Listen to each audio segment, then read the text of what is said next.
को इस चीज में नाज हो वो हो तकलीफ हो कि एतराज हो कि शफक के साथ ऑलरेडी आप थे। पहली बात तो शफक और मेरे बीच में कुछ था नहीं। ये चीज़ अब क्यों आ रही है, कहाँ से आ रही है, मुझे कोई आइडिया नहीं है और ना ही मुझे आइडिया चाहिए, क्योंकि वो बेतुकी है। मैं और शफक एक टेलीफिल्म में साथ में थे जो स्टार प्लस पे टेलीकास्ट हुई थी। 10 या 12 टेलीफिल्म बनी थी, उसके लिए हमारा 20-25 दिन का आउटडोर था महाबलेश्वर में। और हमारी टेलीफिल्म की सबसे ज़्यादा टीआरपी आई थी। वो एक रोमांटिक टेलीफिल्म थी, वो एक बहुत अच्छा शूट था। वो आज भी मैं मिस करता हूँ, इतना अच्छा शूट था वो। और वो सब साथ में ही रह रहे थे। तो उस वक्त समीर शर्मा भी मेरे साथ उसी शो में था, जो अब नहीं रहे। तो हमारा एक बहुत ही अच्छा बॉन्ड बन गया था कास्ट के बीच में, डायरेक्टर से लेके पूरे टास्क जो बैक ऑफ द कैमरा जितने भी टेक्नीशियंस थे, क्योंकि हम सब साथ में रहते थे। तो उस वक्त का ही ये दौर है। और वो चीज़ अब क्यों आ रही है 11 साल बाद, कहाँ से आ रही है, क्यों आ रही है, और उससे तवज्जो क्यों दिया जा रहा है, मुझे नहीं पता। ऐसा कुछ भी नहीं है। It's a complete surprise for me. फलक ने भी मुझसे ये कल पूछा, तो फलक को भी नहीं पता था और मुझे भी नहीं पता था। तो वी हैव नो आइडिया। और फलक को इस चीज़ से कोई फ़र्क नहीं पड़ता, उसने बोला, क्योंकि वो सही है ही नहीं और मुझे भी कोई फ़र्क नहीं, इससे कोई फ़र्क नहीं पड़ता क्योंकि वो सही है ही। ओके, एक last question, who is Elvish for you? कैसा बंदा है आपके लिए एल्विश? यार एल्विश गेम में कुछ और था, घर में जाते जाते कुछ और नजर आया। उसका हक टच कर दिया मेरे को। उसने जब एंड में हक किया ना, तो वो बहुत ही जेन्युइन था, क्योंकि मैंने कोशिश की उसे समझने की, मैंने एक्स्ट्रा एफर्ट्स डाले उसे समझने की। जबकि वो तो मुझे गालियां दे रहा था और वो मुझे गंदी लैंग्वेज यूज़ कर रहा था, जो कि मुझे समझ में भी नहीं आ रही बोल क्या रहा है।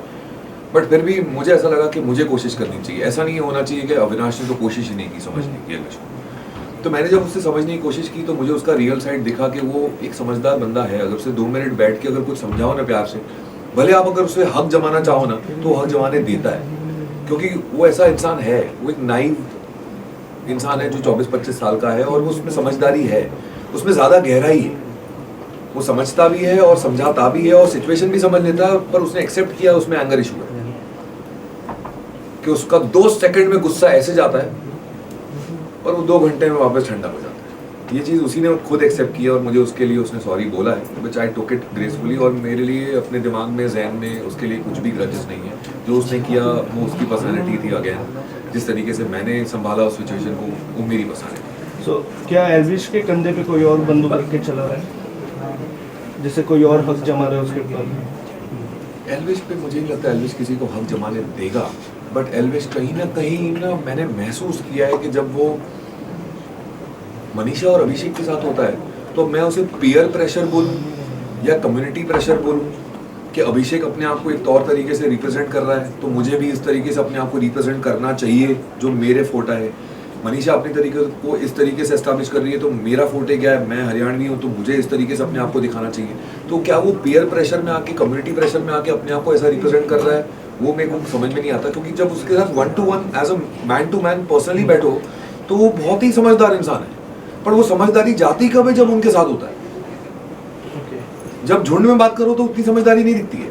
जब पर्सनली बात करो तो भाई बोलता है, यार आप थप्पड़ मान लो यार, प्लीज कर लो यार। तो वो ऐसा वाला है वो। Thank you. Thank you.